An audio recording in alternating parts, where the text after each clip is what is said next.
peeps, it's Dr. Sonia here with Jump First, and today we're going to talk about how you can have counterintuitive beliefs that are stopping you from achieving your next level. We're going to talk about success interrupts. You know how they say pattern interrupts? These are success interrupts. If you don't know what we do here, I talk all things premium courses, whether it be online or face-to-face, how to package what it is that you know into the format of these courses so that you can give your gifts, your talents, your wisdom to the world, okay, globally, because you're not supposed to stay local. If that interests you, go ahead and hit the subscribe button, like button, bell notification, so you know when new episodes like this drop and we can hang out live. All right, so let's talk about these counterintuitive beliefs, these pattern interrupts, these success interrupts, and how they come about. I thought about this. Of course, one of my favorite places is the gym. Okay. I love the gym. And so I always have these like nudges or these things that I want to talk about, these ideas that I get sometimes when I'm in the gym. And this is not to shame anyone, because I've been in this place where I have been trying to do something. Now, I remember like early on in my fitness journey, I've always been pretty athletic. I started playing basketball when I was like 7, maybe younger than that. And then I played through elementary, middle school, did some of high school, and then I still get out there to this day from time to time. But I've always been athletic. I've always enjoyed working out. It's been my jam.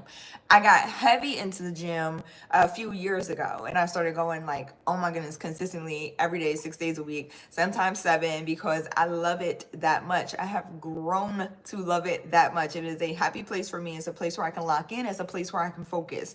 Here's the thing though. Let's go back a few years. I was not in tip-top shape. I wasn't in the shape that I am in today, but I was going to the gym every day. I was working out every day. The issue wasn't the fact that I had this habit of going to the gym and working out. The issue was I was still eating what it is that I wanted to eat.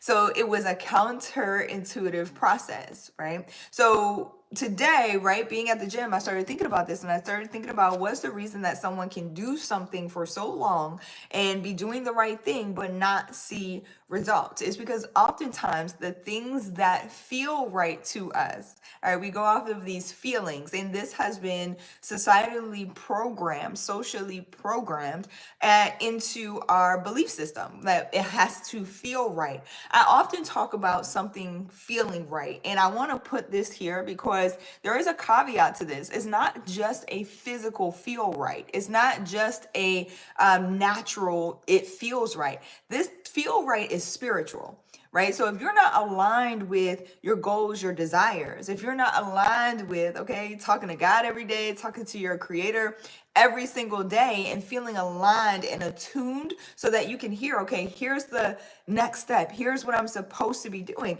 There is a spiritual aspect to it feeling right, to your next step feeling right. And many people are missing this because a lot of times the things that are going to take you to your next level is not going to necessarily feel like the right next step. Okay, it's going to, you want to sink into comfort a lot of times. What's going on? Your worst nightmare, Bob. Hello, your screen name is so interesting. Hello, it's good to see you on. We want to sink into our comfort zones a lot of times, right? Because that's what we've been socially accustomed to. If you're watching this, by the way, let me know where you're watching from, what time it is where you're watching from. I always like to see the global reach of these episodes. Know that I appreciate you spending some time here today. So these success interrupts, again, we go back to, oh my God, it's not comfortable. It doesn't feel right. And let me just say this, sometimes the right change feels wrong in the moment. Because if you knew what you needed to do to reach your next level and it felt right, you would already be doing it. I got to put that there. And I'm putting that there for me too. Okay? If what you needed to reach your next level felt right, you would already be doing it.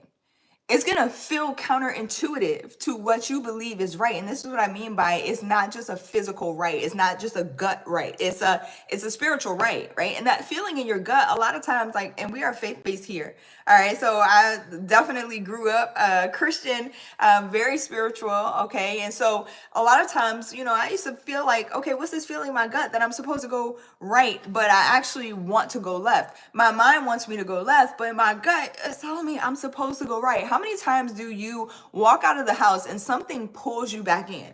Like, did I lock that door? Did I turn that light off? Did I turn the stove off? Right? That is your gut or the Holy Spirit. All right, as my mom used to say, like, it's not just your gut, it's the Holy Spirit reminding you to go back in, or you forget something. I've done this, I remember doing this maybe once, I don't know, maybe twice, I don't know, y'all, don't judge me. But, forgetting my glasses, my sunglasses or something, or having one shoe mismatched from the other shoe. And I'm like, how did I walk out the house like that? And I go back in and the curling iron is on. Like, what? And this is when I used to have longer hair, right? I'm like, what? Like, that was for a reason. That is your gut, your instinct telling you. It doesn't feel right. It doesn't feel natural because I was running 10 minutes late to where I needed to get to. Okay. I wasn't supposed to do it. All right. I was not supposed to go back in, but I needed to go back in for some reason. There are these intuitive nudges, these things that are reminding you why you're supposed to be going this way. But oftentimes we're allowing society, social aspects to challenge our nudges, the things that we know are the right way to go.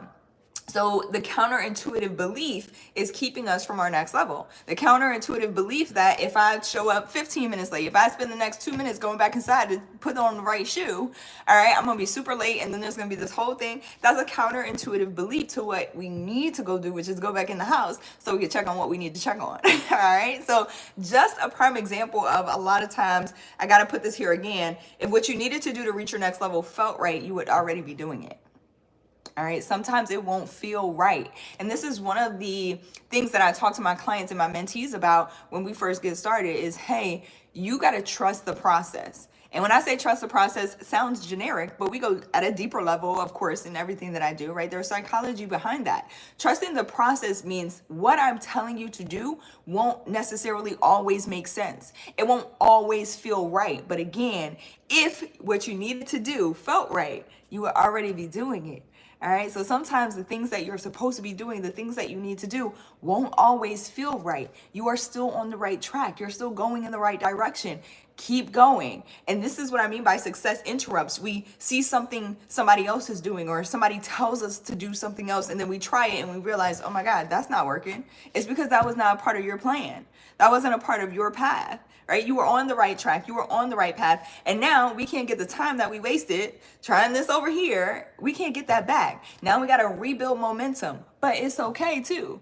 All right. It's okay to recognize that and realize that, but I want to put this here for you just in case you are feeling that way in this moment that, oh my God, like this doesn't necessarily feel right. It doesn't feel like I'm making progress. It doesn't feel like this is the thing I'm supposed to be doing. Let me go try something else. If you're in that space right now, I'm encouraging you to not, like, you need to ground yourself for a moment, not just focus on physical feeling, right? Or natural feeling, but attune yourself, align yourself with the spiritual piece of this too, to make sure that you are in alignment, because that thing that you're doing could be the right track for you, even though it doesn't feel right. That next step that you need to take may not always feel right, but it's necessary for you to move forward.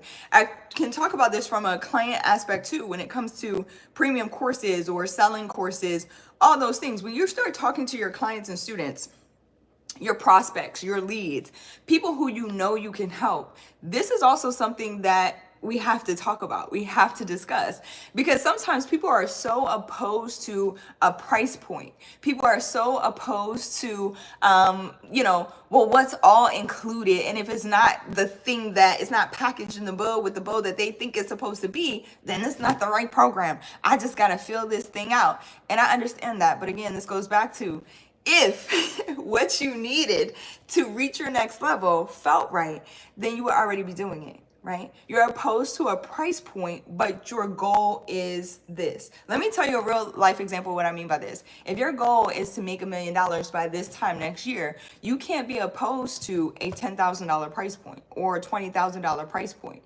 That makes no sense. It's counterintuitive to what you want. Again, counterintuitive beliefs, things that are going to seem like they're right societally, right, or socially, but are they actually aligned with where it is that you want to go? You got to start asking yourself these questions. So it wasn't until I invested in a $20,000 program, $50,000 program, that I felt confident enough to charge those prices. Like, oh, like I'm paying them.